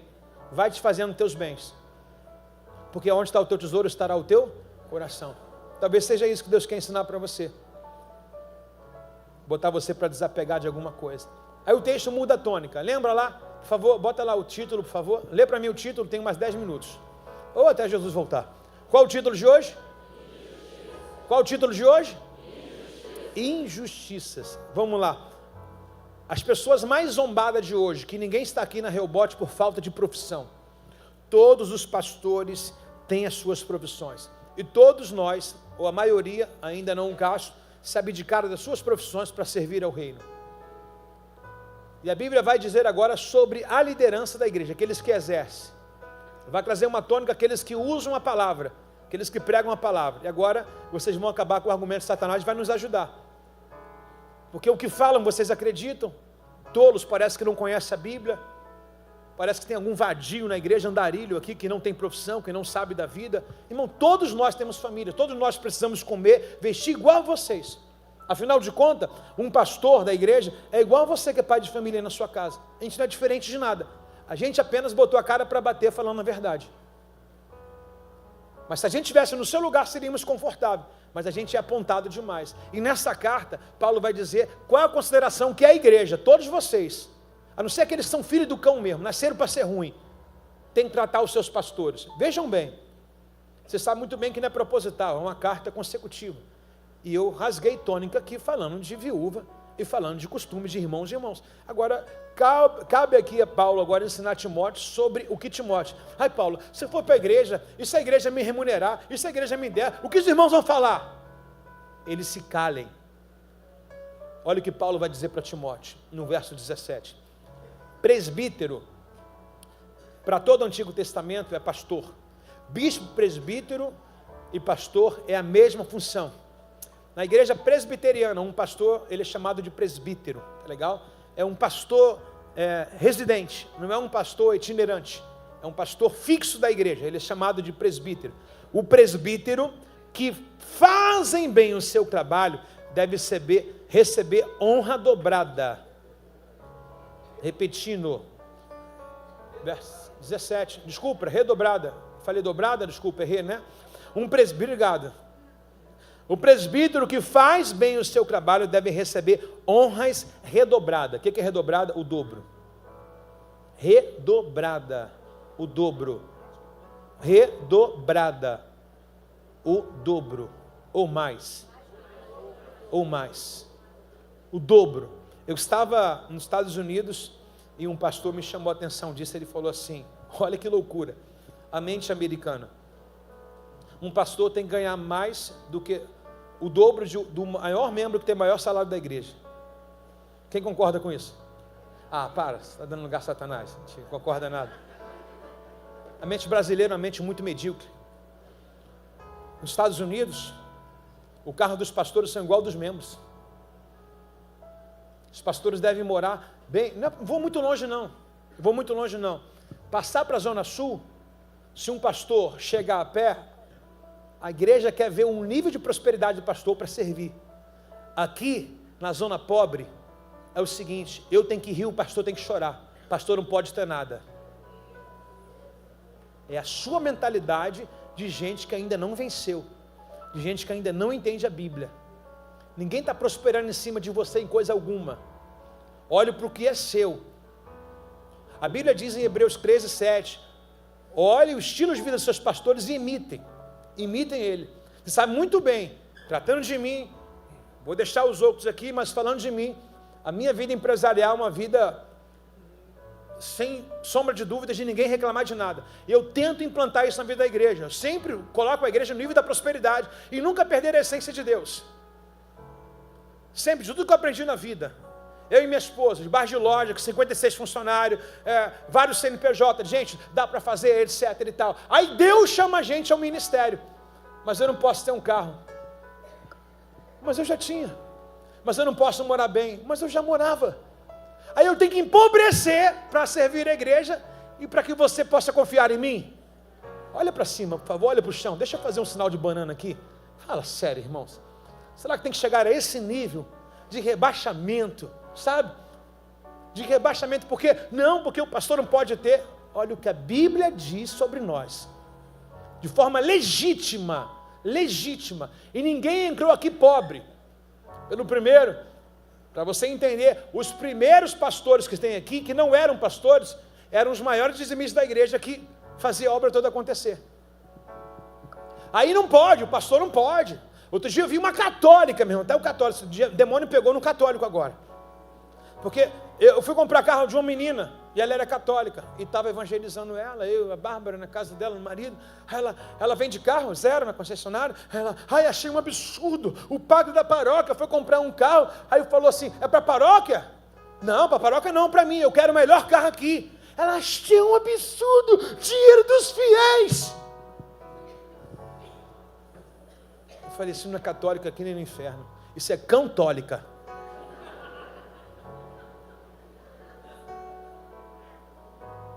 Eu duvido que os filhos de santo falam mal de um pai de santo se ele quiser botar uma roupa ou comprar um carro. Não fala, porque as pessoas zombam de Deus, mas tem medo do capiroto. Deixa eu te falar um negócio: pastor feliz, a igreja toda está feliz. Pastor alegre, a igreja toda está alegre. Todos os pastores que vêm aqui, ele diz: a igreja é reflexo do altar. E é. Se vocês honrassem a unção que tem aqui, vocês estavam prosperando nela. Mas existe muita gente que é tão medíocre que ainda não enxerga isso. Não enxerga isso. Aí o texto diz que é bênção redobrada. Tem alguém já quadriplicando um quinto, botando um quinto aí, o sexto aí, 10. Pode ser, irmão. Tem alguém comigo ou não? Ah, tá. Eu duvido que você engulha isso. Duvido. Porque quando é para te abençoar, você elogia, você faz tudo. Agora, quando é para abençoar o teu próximo, não dá. Você não vê nenhum pastor dessa igreja pobre passando necessidade. Nem um deles. A minha meta que eu falo para eles, eu fiz uma reunião e falei, qual de vocês não melhoraram de vida após seguir a carreira ministerial? Não é pelo benefício, não é por nada, porque Deus cuida de tudo. Às vezes a gente nem compra, as pessoas nos abençoam. E olha o que a Bíblia diz, ó, os presbíteros, os pastores que fazem bem o seu trabalho devem receber honra redobrada, especialmente os que se dedicam arduamente à pregação e ensino. A Bíblia ainda manda valorizar quem dedica-se a uma vida de ensinar a igreja, quem prega para a igreja. Vamos lá, verso 18, por favor, vai embora não, pois as escrituras diz, não amordaça o boi enquanto, pois a escritura diz, não amordassem o boi para impedi-lo que ele coma enquanto debulha os cereais, e também aqueles que trabalham merecem o seu, verso 19, por favor, não aceite acusação contra um presbítero, um pastor, um bispo, sem que seja confirmada por 2 ou 3 testemunhas. Fechou. Um monte de gente dizendo, mas vem na cara para falar e comprova. Eu acho que foi esse irmão aqui, não foi o senhor? Alguém falou que eu era dono de salão. Farmácia, falaram para ele que eu era dono de farmácia. Falaram que eu tinha 2 farmácias. Olha o nível de assunto que vem por aí, irmãos. Já falaram que eu era dono de funerária. Já falaram para mim uma vez, estou lembrando agora. Então sou eu que estou matando as pessoas. Não. Aí o irmão chegou e falou, pastor, falaram para mim que você era dono de farmácia. Gente, é tanta coisa que a gente se apelida, né? Olha só como que são as coisas, gente. Então quando alguém falar alguma coisa, tenha você a sua experiência. Saiba qual é a igreja que você está, quais pastores você está. Aqui não tem andarilho, nem vagabundo, nem vadio, nenhum, irmãos. Nenhum, irmãos. Se a igreja fechar agora, todo mundo tem profissão. Todo mundo se abdicou da profissão para se dedicar à igreja. Hoje eu sei, irmãos, que existem pastores aqui que não são daqui, do altar. Não são, mas fazem muito bem aquilo que eu não consigo enxergar fora do altar, embaixo, na vida da igreja, para a igreja funcionar. Eu reconheço isso. E devem ser honrados também. E a Bíblia manda honrar, e existe ovelha desonrando. Aí depois quer prosperar. Honras redobradas. Sabe o que é isso? O que você quer para você? Pelo menos 4 vezes mais sobre o seu pastor. Honra redobrada. Pastor, é causa própria. Estou explicando a Bíblia, irmãos. Explicando a Bíblia. Isso não é afugenta, não. Se quiser vir aqui a última vez e não voltar mais, não tem problema. Se Deus falar para a gente continuar pregando aqui, Deus sustentar a sacada, a gente vai conseguir. O dia que Deus falar, meu servo, acabou tudo. Acabou, pronto, acabou. Fazer o quê? A Bíblia diz para não deixar o pastor fazer o trabalho gemendo. Sabe o que é isso, irmãos? Todos nós sermos um só. Quando a igreja prospera, automaticamente a vida de todos os membros estão juntos. A gente não cria argumentos aqui para chegar e colocar em testemunhos aqui. Por exemplo, o que a gente recebe, o pastor Jorge esses dias testificou, muita gente recebendo causas sendo liberadas, muita gente recebendo, sabe, muitas coisas na vida dessa igreja. A gente não faz nesse momento, porque senão vai virar um culto de testemunho, né? Gente contando, gente... Não, a gente prega a palavra, mas há prosperidade na vida de toda a igreja. Quantas magras já foram abertas aqui, quantas pessoas já foram libertas nesse lugar, quantas pessoas tiveram as portas abertas sobre esse lugar. Sabe por quê? Esse lugar não é outro lugar senão a casa de Deus. Aqui anjos descem, aqui anjos sobem, aqui a palavra de Deus é pregada, aqui tem seriedade no altar.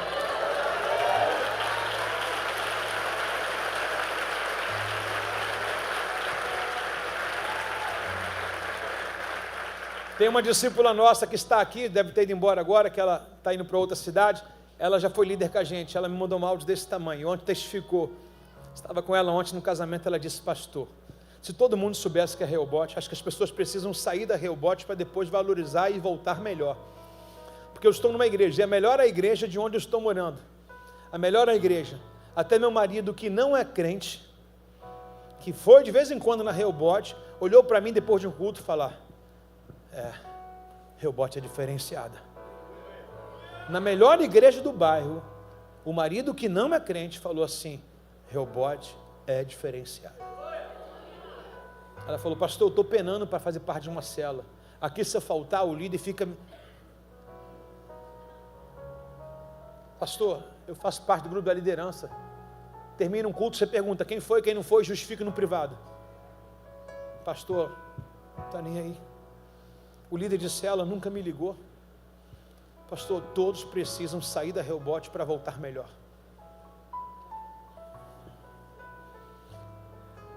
Você pode pegar essa palavra, bota na internet. Quem está pregando igual que eu estou pregando, não que eu sou melhor. Eu estou tentando ser verdadeiro. Ao máximo. Quem prega desse jeito? Quem prega com essas aberturas e qualificação e expondo a vida assim? Quem prega com isso? Acha lá na internet.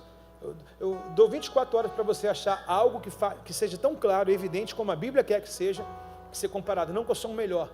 Sabe qual é a nossa vantagem aqui? É que a gente não está refém de uma denominação, de uma hierarquia acima. Nós temos esse livre-arbítrio que muitas pessoas não sabem usar. Por exemplo, eu jamais poderia pregar um sermão desse se eu fosse um pastor refém de outra igreja. Eu tenho que pregar o que meu chefe manda, e não posso falar isso tudo porque meu chefe não gosta. E aqui o nosso chefe é Deus, graças a Deus. Não tenho como não ser. Está comigo ou não está? Acabei de falar para vocês, vou terminar o capítulo 1 de Timóteo, primeira carta. Eu vou deixar que os pastores tenham livre-arbítrio. Talvez Deus falou o coração deles e deixa eles usarem o que querem. Olha só, que liberdade, que confiança. Valoriza a igreja que você está, irmão. O texto diz, se tiver algo contra o presbítero, o pastor, Robson, chama 2 ou 3 testemunhas confiáveis, para que prove. Ninguém prova aquilo que fala. Nós não somos perfeitos. Você sabe que Satanás entra na mente vazia. Quantas pessoas saem daqui falando alguma coisa, mas tudo que elas falaram, passado o tempo, você viu que na verdade não era verdade, e elas estão todas desviadas, infelizmente. Vamos terminar aqui? Posso terminar um pouquinho? Posso ou não posso? Se não pode, fecha a Bíblia e fica de pé. Agora, se quer que eu fale mais um pouquinho no final, pode? Mesmo você não querendo falar, irmão, só para ver. Só foi para ver o nível do teu interesse. Está comigo? Verso 20. Aqueles que pecarem devem ser repreendidos diante de todos, e servirá de forte advertência para os demais. Sabe para quem é essa palavra de repreensão? Para os pastores e líderes. Olha o que a Bíblia diz. Por exemplo, Tiago, você é pastor, vem cá, por favor. Sobe aqui, duvido você dar um pulo e sentar aqui. Duvido.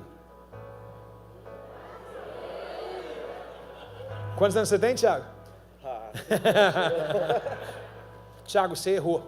Quero que você peça perdão à igreja, porque você mentiu, você defraudou o irmão lá, você causou algo semelhante a um escândalo para a igreja. Por favor, se desculpe com a igreja. É isso mesmo. Eu quero pedir perdão aqui à igreja aqui, porque eu errei. O assunto, etc e tal. Sim. Assim, obrigado. Assim Paulo instruiu, porque se não tem parcialidade aqui, também não deve ter para ninguém. E se nós somos capazes de corrigir um pastor, quem dirá um membro? É a Bíblia. Obrigado, pecador. Desce por ali, meu irmão. Arruma a sarna para se coçar, não?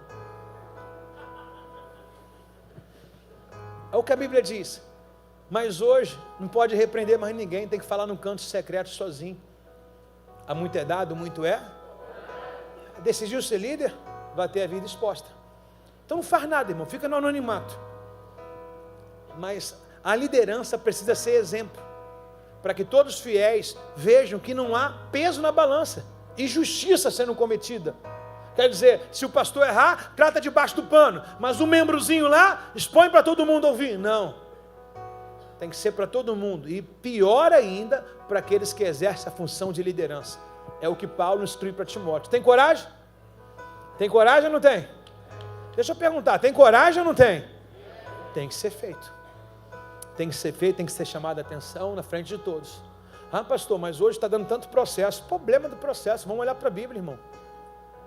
Se a pessoa botar uma causa para você por causa que ela foi chamada a atenção, ela já era um desviado no nosso meio, porque não está aguentando a correção. Está comigo? Ordeno solenemente na presença de Deus, importante, Cristo Jesus, que todos os anjos eleitos, que vocês devem obedecer essas instruções, sem tomar partido e sem demonstrar o quê? Favoritismo. Já acabando, sem favoritismo. Ah, se todo mundo pensasse assim. Sabe qual é o problema de nós, igreja? É que a gente só dá luz quando é o nosso ministério. Por exemplo, agora dia 20 é o Ministério de Jovem. Aí todos os jovens vão se empenhar. Mas qualquer outro ministério na igreja, não se dá atenção quando for o meu ministério. A Bíblia diz que não devo escolher favoritismo. Não é somente os jovens, é A, B e C. A gente trabalha com rede, hoje temos 12 redes de células. Mas o supervisor Tiago, que é da rede preta, irmão, já falei que dá processo, é melhor falar black, né?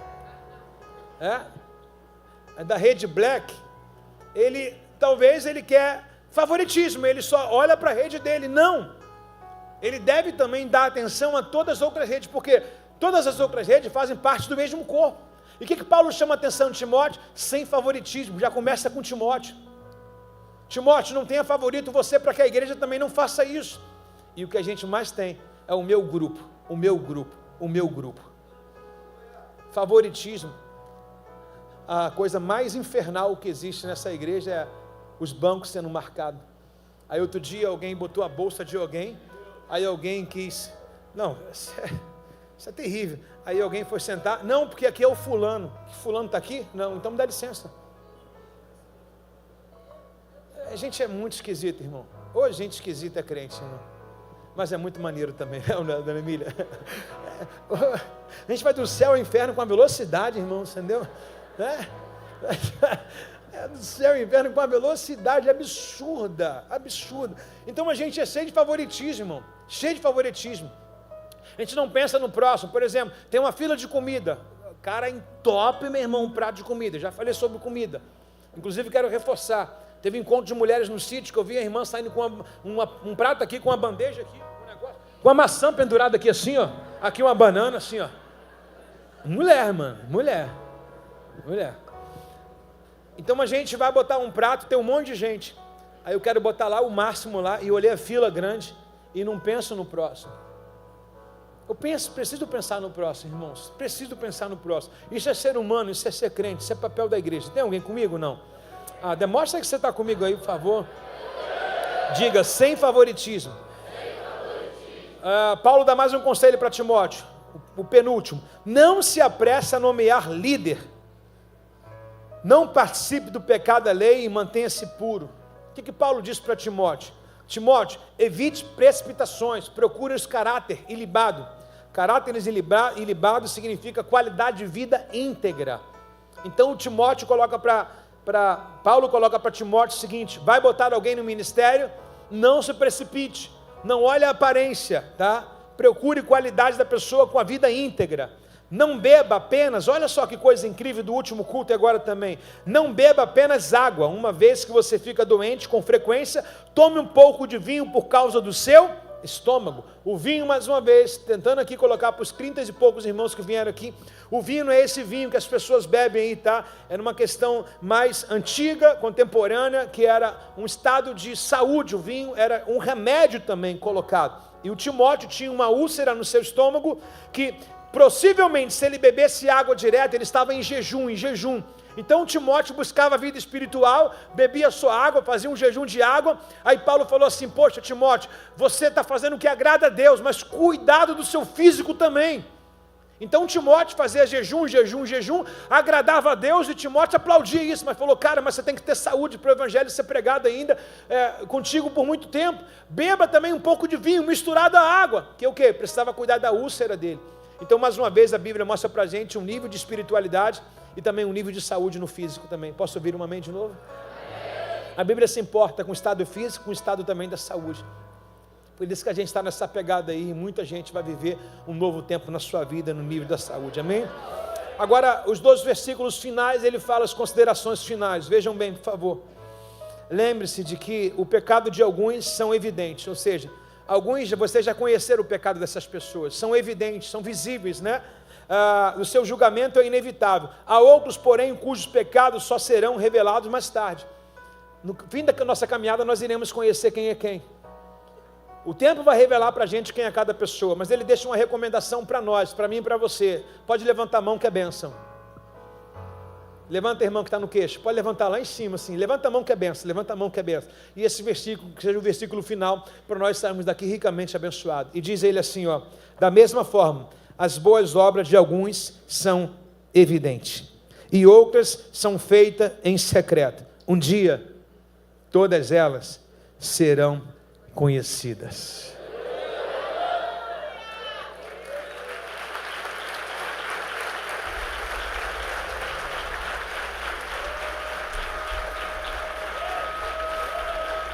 Por que eu digo isso como final? Porque às vezes parece que a gente não tem impunidade, e eu fecho aqui com o mesmo pensamento do Asaf. Segura um pouquinho, por favor.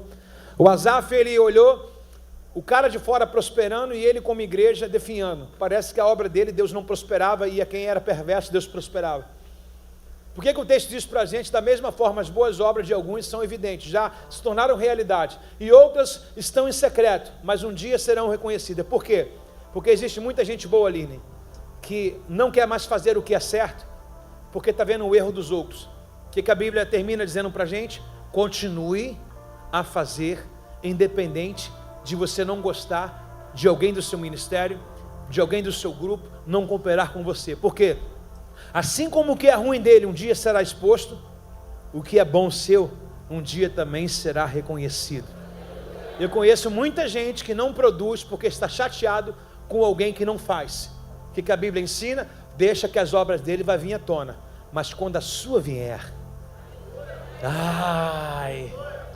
fala para o vizinho do seu lado: não pare de trabalhar, não pare de produzir, porque um dia todo o teu esforço, toda a tua obra será reconhecida.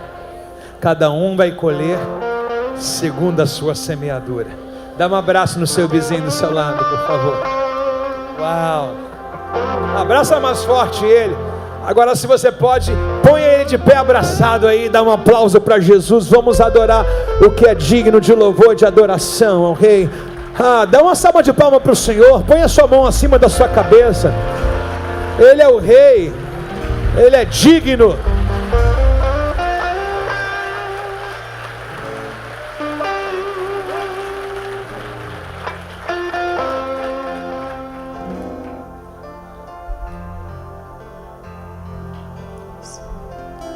Se tu